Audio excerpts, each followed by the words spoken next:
What's crack? Big dogs. Welcome back to the channel. Welcome back to the headquarters. My name is Nicholas, and this is BDGE. Big Dogs Gotta Eat. And every single Saturday, we go live for a little Q&A, a little Q&Aassault, as I like to call it, where I get assaulted by as many questions as you would like to beat me down with. And this is available only to our Big Dog members. You can sign up to be a Big Dog member or a GOAT member. Two different packages, same place though, bdge.store/community. That's what we're building over here, is a community of like-minded degenerates. Within that community, you will get access to our Discord, which is where all those degens hang out. You will get access to my in-season weekly rankings, the only place to get them. The top 200 for flex, PPR, standard, half PPR, all of it. You get access to these. You get access to dynasty startup leagues when they kick off during the off-season, all that kind of shit. Rookie rankings, dynasty rankings, year-round. You get access to it, all right? So bdge.store/community. Week 1 is upon us. Kickoff is tomorrow night. We had a fantastic Thursday night TNF game between the Bucs and the Cowboys. I guess I'll recap it here while we got some people coming into the chat. The music mic was cracking. Eric, how we doing? Mr. Adam Benevenu. It's a beautiful last name. Welcome bike. Welcome bike to you. Thank you. I can't find the remote to turn the welcome bike sign on right now. We're having some technical difficulties. The technical difficulties are occurring in my brain, not necessarily with my actual tech. So we'll have to venture on without the welcome bike sign, but we've got the Underdog sign on, and Underdog is the single best place to play some over-under games, man. We'll probably dive into those at the end of the Q&Aassault because I want to take yours questions. Real quick, we'll get into the biggest takeaways from Thursday Night Football. Thursday Night Football, let's talk about the Bucs side. I got about somewhere between a zillion, give or take a zillion messages thanking me for telling y'all to draft Antonio Brown. Wasn't really that difficult of a thing to do, to be honest. Between him and Evans and Godwin, Brown was just an elite value in fantasy drafts. And he showed why, that he is very much still the AB that we I want to say no one love him for, but I don't know how many people love him at this point based on his attitude. He's not someone that seems like he receives a lot of love. It's probably why he lashes out frequently. Okay? And AB balled. Chris Godwin balled. Should have been a monster day for Godwin. So I feel great. On the Brady Godwin stack I got in the E-Town Get Down draft. The E-Town Get Down draft vlog I'm going to put live literally right after this Q&Aassault. As soon as this Q&Aassault wraps up, I'm going into the YouTube studio. It's already uploaded in there. We're going to set that bitch live, and y'all can watch the draft vlog. I did get Brady. I did get Godwin, so that stack was beautiful. On the passing front, we should talk about the backfield. Gio got very limited snaps back there. It was Fournette's backfield because Rojo fumbled away his role once again. He's got a ton of fumbles recently, just in the last X number of games for the Bucs. So seems like he's going to be the 2 there. Fournette was the 1. I am a little bit hesitant to look into like the third down work and the pass catching work because you have to remember Gio Bernard is coming off like a semi-high ankle sprain. So there's no such thing as a semi-high ankle sprain. He either had one or he didn't, but we don't really know at this point. It's just they called it a mild high ankle sprain. He played in this one, but I feel like he was probably less than 100%. That's probably why he didn't play, because if he was really healthy and Fournette let another one of those balls pop off of his nub foreign arm, Brady would have sat his ass down. Yes, Coach Brady would have sat Fournette's ass down. So right now it looks like Fournette's backfield on the early downs. I think we do see Gio grow more into that third down role as the year progresses. So it's still a backfield that's messy. There's just going to be so many passing touchdowns. I don't know what we can do really in that backfield before, except kind of roster Fournette and hope he continues to get the pass catching work because he got a lot of play time on those third downs. So Fournette, tight end position. One of my Underdog over-under bets I had for the week was like under 19.5 receiving yards for O.J. Howard, under 8.5 for Cameron Brate. I don't think either of them had a catch. That hit. I had in that same parlay, I had Dak over 14.5 rushing yards. He finished with 13 rushing yards. So I missed my turning my $10 into 60 by 2 Dak rushing yards. But Gronk, man, also been telling y'all, fantastic value. I've been saying get that Brady, get that AB, get that Gronk stack. And if you have it, you was looking sexy on Thursday night. On the flip side, Michael Gallup got hurt. He's going to be out 3 to 5 weeks, which means this is going to be even a more consolidated target funnel between Cooper and CeeDee Lamb. So if you own either of those two guys, congratulations. The sky is the fucking roof, which is the limit, which is the ceiling. It's all up there, all right? It's all up there. Lamb's looking like an absolute smash breakout candidate this year. Amari Cooper just continues to do what he did with Dak Prescott under center. So this is just a beautiful thing if you own the Dallas Cowboys right now. Everything, it's just such a fucking exciting game. I'm not worried about Zeke. This is exactly what I said was going to happen. He was going to struggle in week 1. Looked fine to me. Played every single third and long snap. Ran like 65 routes that night. Not nervous whatsoever for Zeke. That Bucs defense is just unbelievably stout, man. Unbelievably tough to run against. I posted some stats on Twitter yesterday. If you look at all of the rushing performances from last year against the Bucs, it was literally like Aaron Jones went like 10 for 15 on the ground, and that was almost a good game for running backs against the Bucs. So there was just no way Zeke was going to have a big game. He was really close. You know, they gave him the ball on the goal line multiple times. He had a catch that he ran out of bounds to like 2 1-yard line. Touchdown or two obviously swings the fantasy perspective a little bit, but again, it's the video I made early on in the week. Zeke was a guy I expected to struggle week 1, and then we hit that owner with the trade movements. We hit him with the trade targets early, often this week. We try to make that move, all right? So, yeah, biggest takeaways is don't panic on Zeke. If you own Lamb, Cooper, you're feeling good. The tight end situation in Dallas is an absolute toss-up. Again, it's kind of what I've been saying. I didn't want to draft Jarwin or Schultz. Schultz was more involved. Jarwin's coming off the ACL. It's going to be a committee there. On the Bucs side of things, not a committee. Gronk is balling. He's a tight end 1 for the year. All 3 wide receivers are guys that you obviously want to own. You're feeling good if you're an AB or Godwin owner. Obviously, next week things can change where Evans balls out, and then you're like, fuck, what do I do with AB? That's just the name of the game. When you draft players from an offense where everybody's going to eventually eat throughout the season, you just start those guys and hope that they have the good week that week. But otherwise, you're going to be happy at the end of the season just starting them more often than not. Brady looking like a snack, no doubt about it, baby. What do we got in the questionnaires? It's time to assault me. Koenig, what's up? Kevin Cruz, my guy. How we doing? How you doing? Nick, stop yelling. Watch the Bucks and the Ducks. The fuck is that? Shout out to Nick for pounding us the AB hype. I got you drafted in early August, Monsenta said. Again, if you want to get into these Q&As, sign up on bdge.store/community. That'll get you into the Big Dog membership. Drafted in early August. Got a fire squad of Eckler, Dobbins, Curtis Samuel, Kenny Galladay, Michael Gallup, and Michael Thomas. Send prayers. Yeah, I will say on a few fronts, Kenny G and the Michael Thomas, definitely your fault. They was already hurt, I believe. I know Michael Thomas was, because I've been saying not to draft him for the entire season. So you knew what you were getting yourself into there. Galladay, I mean, the news wasn't good. It was a serious hamstring injury all offseason, so kind of got yourself into a mess there. As for the Eckler, Dobbins, Samuel, I mean, that's I feel for you, but that's also why you don't draft in early August. Any news on Eckler? Nothing new that you guys probably haven't heard at this point. He missed 2 practices in a row this week, and then he got back to practice yesterday. I will check the Twitter sphere real quick and see if we have any updates on Eckler. I believe they're saying he's going to play. I am hesitant to play him. You probably use your first-round pick on him, so you're probably going to have to play him. But if you have 3 really solid options at running back, I'm probably going to side with the guy who didn't miss time this week with a hamstring injury. Plus, I mean, he's going against Washington, which is such a difficult fucking matchup. So let me see if we got any injury updates on Eckler. Some details in here on Austin Eckler's hamstring issue. This is tweeted out by Adam Levitan. Obviously a little scary, but really does seem minor. Let's see.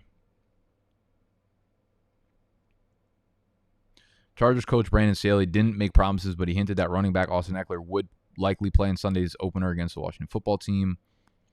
Return to practice limited on Friday. He looked good out there. Optimistic for sure. Wasn't anything significant. We just wanted to make sure that these first couple days of the week of practice that he kind of regenerated and got all out the discomfort there. Yesterday, he was moving well, and today practice. So could be very, very, very minor. I mean, again, Austin Eckler's a guy you invested so much draft capital in that you're probably going to have him in your lineup.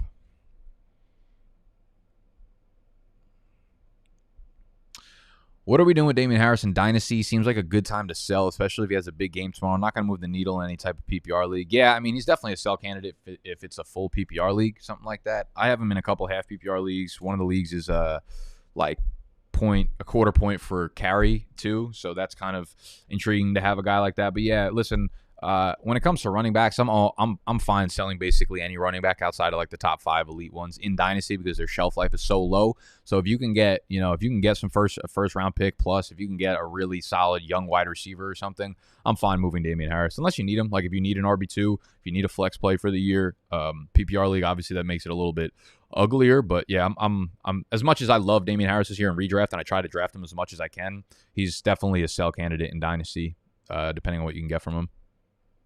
What's up, Chris? All right, big dog. Sat AB Thursday Night Football. Oof. So need to optimize this lineup. It's a PPR super flex. I have Eckler and Saquon as my starting running backs. Jimmy G in super flex. Had Cam and Fields, so had to pivot. Any reason to get cute and start Tyson over either running back or quarterback. Keenan, Kupp, and Lockett in the wide receiver flex. Thanks, big dog. That's really tough. Because it's PPR, I feel like they're going to I feel like Eckler and Saquon will be more involved on the PPR front than they will on the carry front. I doubt either of these guys, who are probably both less than 100%, are going to get like shoved up the middle on a ton of carries in week 1. So personally, I'd probably stick with those two just because it's PPR, and I don't project Tyson Williams to have a pass catching role. You know, it'd be awesome if Tyson Williams goes out there and catches like 6 passes and just sets fucking Twitter aflame. They're like, oh my God, we just needed Tyson Williams to unlock Lamar Jackson. That's what we've been waiting for our whole lives. I actually really like Tyson. Let me open up my rankings real quick. The rankings on the site are consensus rankings.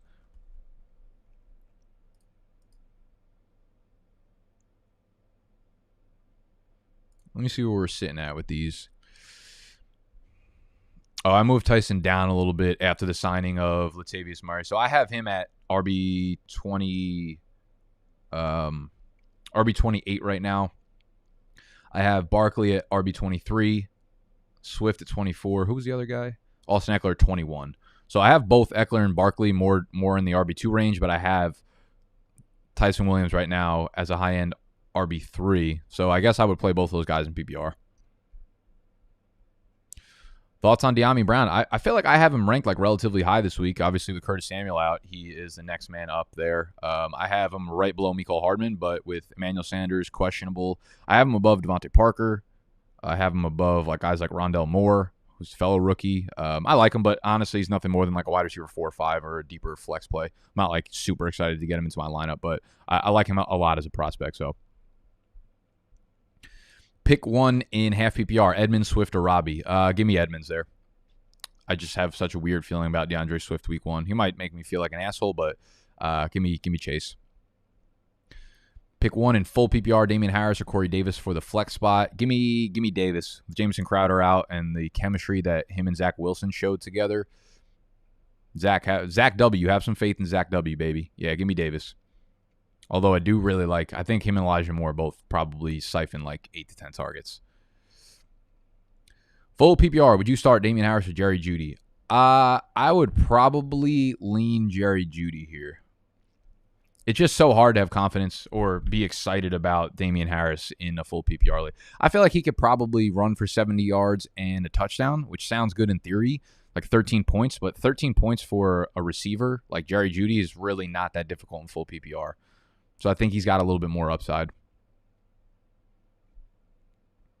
Chipper. Should I look to trade Jeudy, who is my current starting flex with AB on my bench? My other wide receivers are A-Rob and Cooper. Not really. I mean, why? My question is why, man. I have a pretty... that's nice, Steve. What's your game plan today, you big fat cunt? I hope I can never get canceled. If you want to cancel me for the word cunt, then I want to be canceled. That's how I look at it. Not that anyone fucking asked, but thanks, guys. I got a voicemail. Let me listen to this real quick.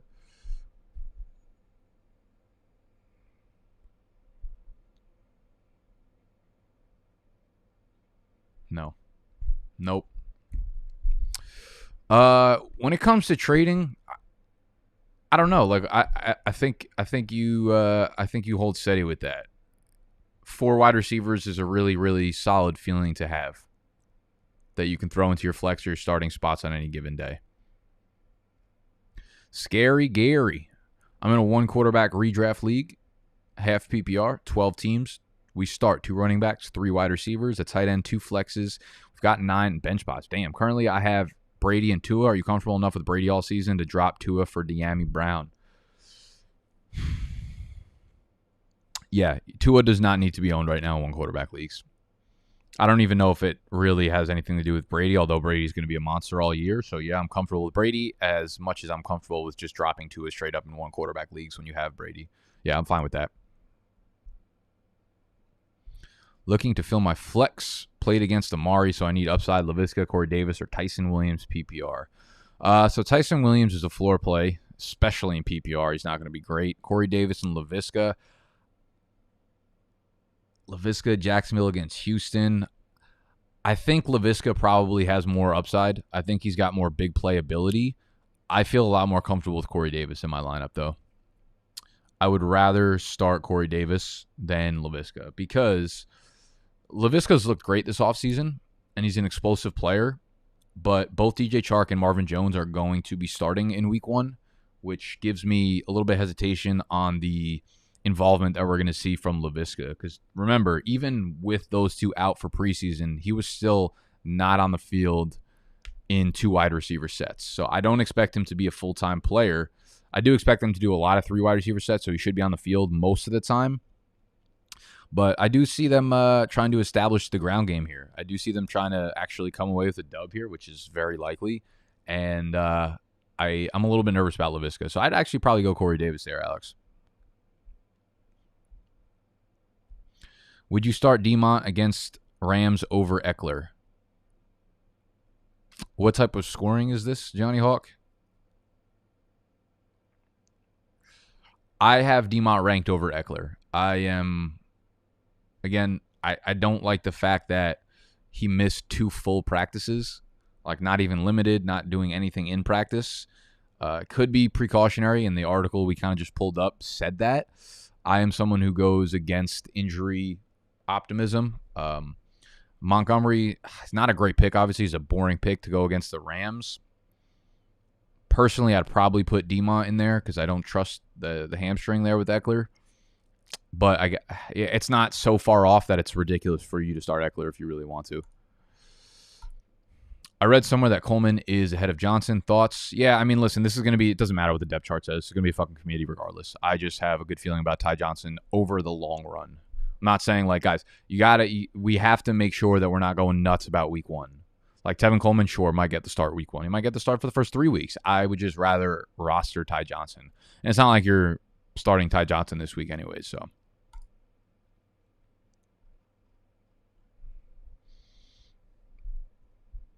When you guys send in your questions, make sure you kind of put everything in one, because once I start answering your question and then 6 more questions come in, then I don't even remember what your question was contextually relevant to when the extra players start coming in. The music, Mike. I need to start 2 at OBJ, Tyson Williams, Trey Sermon, Michael Pittman. You have OBJ and Sermon ranked the highest in your flex rankings, but I'm terrified of OBJ this week. Yeah, again, those are consensus rankings. If it's me personally, I'm taking the 2 running backs. I'm taking Tyson Williams and Trey Sermon. I don't think OBJ is 100%. I just don't think he's that great right now if he is going to be playing. So give me Tyson and give me Trey. Music, Mike. Pittman or Swift, half PPR? Swift. Pittman's a guy. Here's what it is for me. For week 1, I'm very willing to be wrong on Michael Pittman. I want to see Michael Pittman do it on the NFL field with Carson Wentz before I'm even close to comfortable putting him into my lineup. So Pittman's not a guy I'm going to have in any of my lineups. That might be horrible advice. You might watch this after the games and Pittman went fucking nuts, but I'm just going to be happy I roster him now. And now I know what to expect as a wide receiver 1. But for now, I'm staying away from Pittman in my lineups.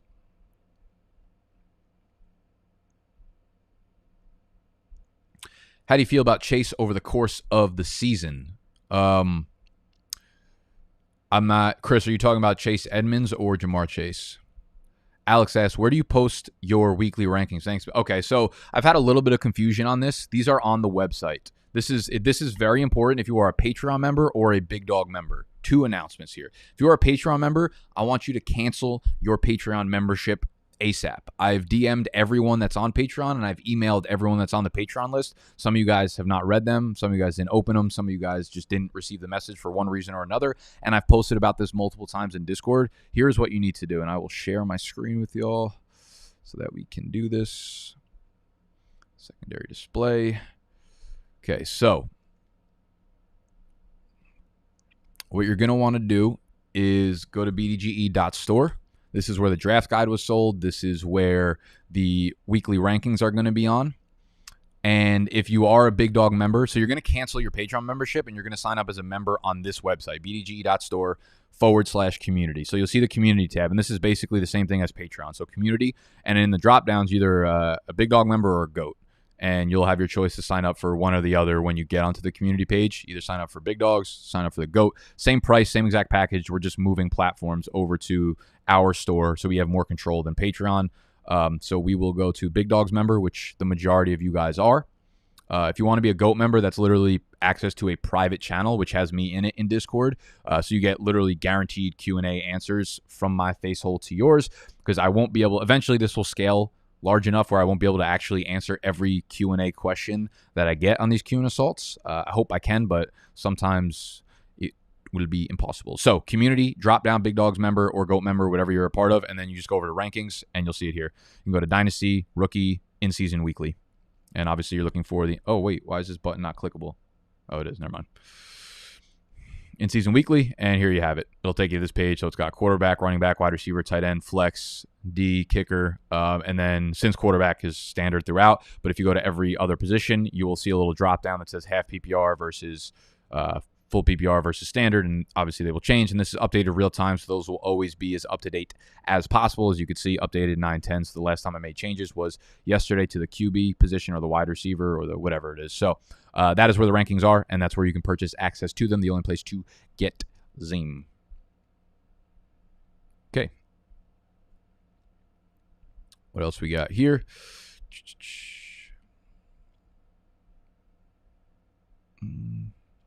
I asked about Deomi because I grabbed him yesterday, dropped Edwards, figured it was worth the stash. Yeah, for sure. Deomi and like Brian Edwards are two guys that you want to... I mean, all of these sophomore wide receivers, all these rookie wide receivers are guys that you want to stash for the first like 2 or 3 weeks. We'll get a really good idea of what their snap counts are, what their involvement is, what their routes run are, things like that. Like Brian Edwards, we'll know right away if he's playing 100% of the snaps on the outside. If that's the case, you want to hold on to him, even if his production is not great in week 1. Am I dumb playing Quez Watkins at the flex and keeping Chase on the taxi, projected to beat Raptor and fade the field by 30 points? I 100% wouldn't do that. There's no way I would be playing Quez Watkins over Chase in my lineup. So that's up to you. But just to answer the question, there is just a zero. If I had these two in 100 leagues, maybe I start chasing 99 of them and Quez in one of them. But realistically, there's no way I'm starting Quez over Chase. PPR, one quarterback. Have both DK and Lockett as wide receiver 2 and flex because I couldn't ignore Lockett at 59. Does the value make it worth it to hold on to the stack and hope Russ cooks? What's the move, Nicholas? I mean, yeah, I like both guys. I'm not worried about either of them. Here's the thing, though, because like one of them, I think between the two of them, you're going to average like a really, really healthy 27, 28 fantasy points per game, right? Even if it's to the detriment of one of them, it's probably to the positiveness of the other one. So if DK goes 120 for 2, maybe Lockett goes like 5 for 50 and 0 touchdowns, or vice versa. I don't think it's a bad thing to roll on. I'm assuming you don't have Russell Wilson. You probably would have mentioned that, which makes it a little less sexy. But I mean, if you got value of both of them, it's a nice like target funnel in that offense where them two are basically the only ones getting targets. So I'm fine with both those guys. Half PPR, pick one: Edmonds, Landry, or Pittman. That's going to be Chase Edmonds for me for sure. Love the matchup against Tennessee. Lost Gus Edwards. Who should I start in my RB2? Full PPR, Sermon or Singletary? Yeah, there's no way I'm playing either of the Buffalo Bills running backs this week. I think they're just going to pass the ball 250,000 times, and And the Pittsburgh defense is just not one I want to start running backs against. If y'all are in here, make sure you hit the thumbs up button if you're enjoying the video. If you are getting value from it, just the video, the thing right below the video that looks like this, just click it for me real quick. YouTube lets me know that y'all like it, and I will continue to make these. Every Saturday we do Q&Aassault. Subscribe to the channel if you're new. You'll get notification bells when I go live. I'm going to be doing a lot of live streaming during the season. That's typically what I end up doing because it's we don't have a lot of turnaround time, so doing full filming, edit, uploads is really, really difficult. So we're going to be going live a lot, which means if you are subscribed, make sure you hit the little notification bell. We're going to go live on Monday to talk recap the week. We're going to go live to talk about waiver wires on Monday as well. So make sure that you have the notifications on because that will be the majority of the content in season. Pick one: Barkley, Brown, Myers, or Callaway. Oof. I'm probably going to go with Saquon if he's active. But I don't hate Jacoby Myers since it's full PPR. Callaway's going to be forced into such a high volume role with no Traquan Smith. I think that he's not a terrible play, but with the likelihood of getting so much Jair Alexander, I don't know if I love that. I'd probably take Myers over Callaway. So full PPR, really close between Barkley and Myers. Man, I might actually lean Myers there. I'm really not trying to get Barkley in my lineup as much as I possibly can fade that. If there's going to be a week where he's just not involved, it's obviously going to be week 1. Really close between Barkley and Myers, so I guess, take your pick of those two. Who we starting, Chase Edmonds or Tyson? PPR, definitely Chase for me. For my last flex spot, we have Mike Williams, Callaway, or Russell Gage, full PPR. It's not going to be Williams for me. Gage is kind of boring. Here's an example where I actually might go Marquez Callaway. Marquez Callaway might be good enough and might have enough volume to the point where, 3 or 4 of his targets might be not against Jair Alexander, where I feel pretty good about them. So I'm probably actually going to play Callaway there over both of those guys, Chris. Dynasty, Tyson Williams or 2022 second, full PPR. Give me that second for sure.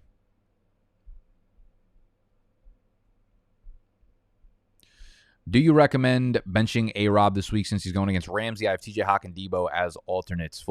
I think you kind of have to start A-Rob. I really do. It sucks. It really sucks, but I'm probably just going to take A-Rob there.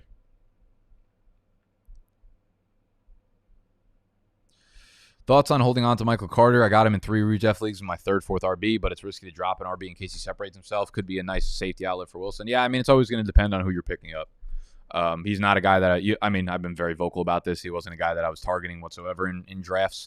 But if you're ever going to roll the dice a little bit and see what shakes out of committees, whether it's running backs or wide receivers, now is the time to do so. Weeks 1, 2, or 3. We'll know really, really quickly what to do with Michael Carter. We will know after 1 week, after 2 weeks, if he's actually the 3rd or 4th running back coming onto the field, if he's playing on any 3rd down. So, I mean, listen, obviously you drafted him 3 times, so you like the guy. Don't drop him and then have him end up being like the number 2 or even number 1 in snaps and then kicking yourself because you dropped him right away. If there's someone really intriguing on the wire, go for it. But otherwise, do what you want there with Michael Carter. How does the taxi squad work in your dynasty leagues? I'm confused as to what happens when someone activates a player from the taxi squad mid-season. Do they replace him with someone on the active roster? So it depends what your league settings are. This is one of the more customizable league settings that people have in dynasty. The way I have them set up in almost all of my dynasty leagues are you have 4 taxi squad spots. They are reserved for rookies only. And once the regular season kicks off, you are not allowed to place a player on the taxi squad. Okay, so say you wanted to put Jamar Chase on the taxi squad, it would have had to have been before Thursday night. For most leagues, I would say the majority of leagues use this type of setting. You have to do it before the NFL season kicks off, and then they're locked in. You're allowed to take them off, but you cannot refill that spot once you take them off the taxi squad. So your best bet was putting 4 players that you're really, really confident are not going to play this year for either their NFL team or for you in your fantasy lineup and keep them there. And it is only for rookies, but there are league settings, which I have in almost all my leagues as well, where sophomores can be on the taxi squad, but they have to have been put on there during their rookie year. So say you drafted Elijah Mitchell, running back for the 49ers. You put him onto your taxi squad, 2 weeks ago.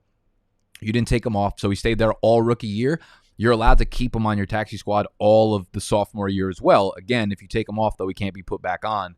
So he sits there for the 2 years, and then at the end of it, then you take him off. You can't have a third-year player on the taxi squad. You can't have a fourth-year player. You can have a second-year player as long as you've had him on there since his rookie year and hadn't taken him off. So in season, you cannot replace him. In the preseason, in the summer, you can replace someone that you take off the taxi squad. Any cool stories from the NYC draft that didn't make the vlog? I'm going to be honest with you. We had probably 350 different clips, maybe 400 from the weekend.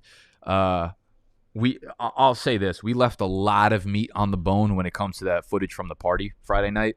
We probably had 100 different confession cam clips that we left out, and we might make a secondary video, just the lost scenes of straight up just the of just confession cams from the party. The story, I mean, it was just a great-ass time. We actually have an episode of Why You Yellin' dropping tomorrow for the first time in a while, recapping the weekend and whatnot. Any faith in Zach Ertz resurgence now that he's hopefully committed? No. I don't like Goddard, but if I'm owning a tight end in Philadelphia, it's Goddard. Full PPR, start 3, Eckler, Henderson, Harris, Carson. Went against Cooper. Ooh, that's tough. So Carson's definitely in my lineup for me. I'm probably going to play Darrell Henderson, even though the matchup stinks.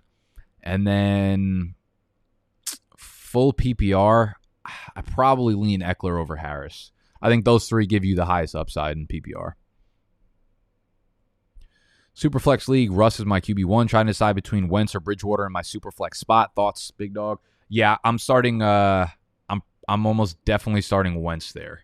I'm going to start Wentz. I don't like it. I'm not happy about it, but I'd rather play Wentz and Bridgewater.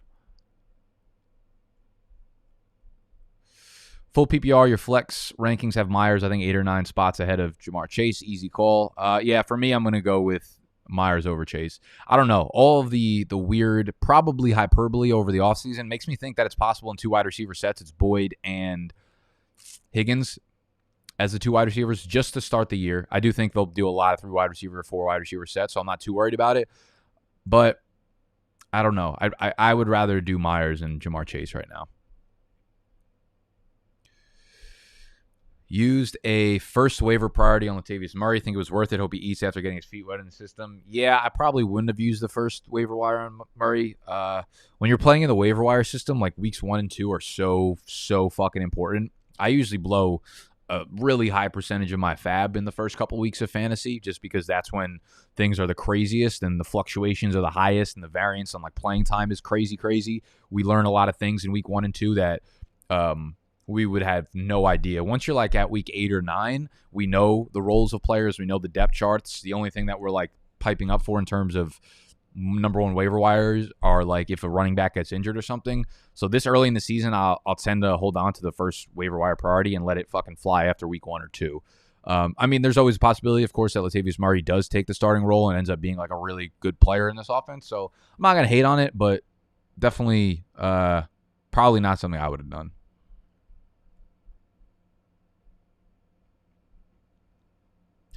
Any specific matchup value, guys, you like for DFS? So here's I don't really play any DFS, y'all. I don't do DFS, so I couldn't really tell you off the top of my head. I talked about this in my Thursday video where I was setting all my own fantasy lineups. We were doing a live stream where you guys watched. I picked up Minnesota, so I'm starting Minnesota against Cincinnati as the defense for this week. So I really like Minnesota. I'm not sure what their price is. I'm assuming they're going to be a good value. They're favorites on the road. They have a really, really nice advantage in terms of D-line versus O-line. Their D-line absolutely trounces the Bengals O-line, so I like that. And that means getting into the face of Burrow, which he could struggle early. Should I be starting Melvin Gordon over Sermon or Tyson Williams full PPR? I kind of like Melvin Gordon this week, but I probably wouldn't start him. I think Sermon's like my RB 27 and Gordon's like my RB 28 maybe. Or, Sermon's my 25. Tyson is my 29. Gordon is my 30. So that's kind of up to you. When I have a ranking, when it's like one spot ahead of the other, it's like, it's you know. Pick one, Tyson Williams or Corey Davis, full PPR. Full PPR, give me Davis. Who would you rather hold on to as a backup quarterback in a 1 QB league? Tua or Lance? Definitely Lance. I mean, you don't need a backup. You don't need Tua as your backup in 1 quarterback league. You have Herbert, so I'm going to be playing him, and just give me Lance as the guy who has upside down the stretch eventually.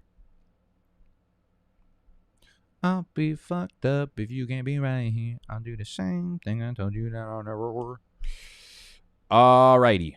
Let's wrap this up with some underdog plays.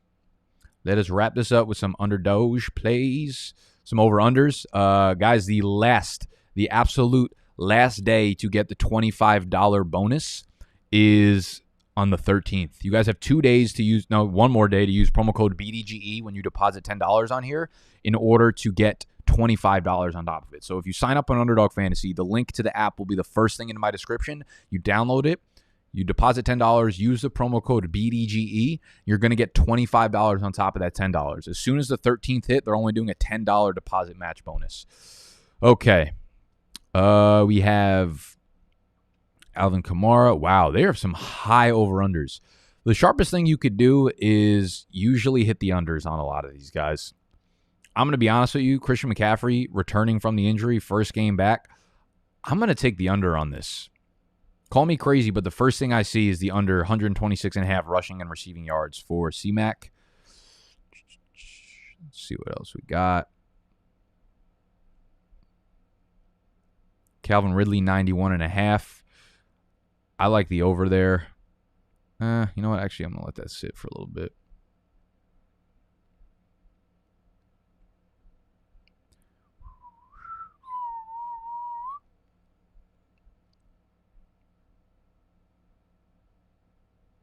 Any lines that you guys like? Anything that you see that you like?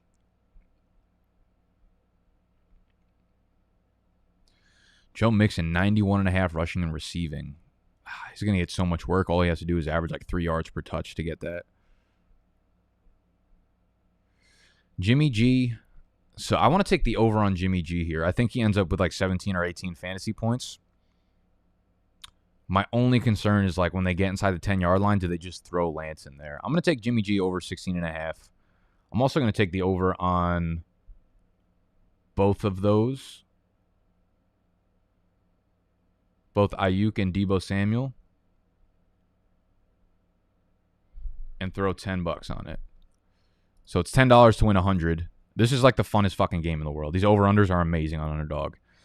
So again, if you have not yet signed up on Underdog, download the app. They have the pick'em games if you like MLB, if you like NBA, NHL, whatever. They got all the different games you can mix and match. So 10 for 100. If you deposit 10 and use the promo code BDGE, when you do so, you're going to have 35. So you can turn 35 into 350. So we're going to go 20 on this. We're going to go 20 and hit the submit on it. Let's go. Let's fucking go. If you do these and you're in our Discord, share the picks. Share the picks that you made. Throw it into the Discord. Let people know what you're fucking with. Obviously, I'm heavily invested in San Fran, dominating over Detroit. I like Ayuk and Samuel both to eclipse 60 total yards from scrimmage. I just feel like that number is ridiculously high for Christian McCaffrey in his first game back. So would it surprise me if he went over? Absolutely not against the Jets, but it's a high number. So I'm going to take the under on it. So that's my pick for this week. That's all I got for y'all. I really, really appreciate you guys obviously supporting. If you're in here, that means you were part of the Big Dog membership. If you want to join the Big Dog members, go over to bdge.store/community. Make sure you are following me on the social medias. That is at Nick Ercolano on Twitter, on Instagram. Subscribe to the YouTube channel if you're new. If you enjoyed the video, we'll be doing this every Saturday. Hit the thumbs up. And it's time to release the E-Town Get Down draft log. We're going to set it for 2 p.m. Eastern time. All right? Love y'all. I'm out.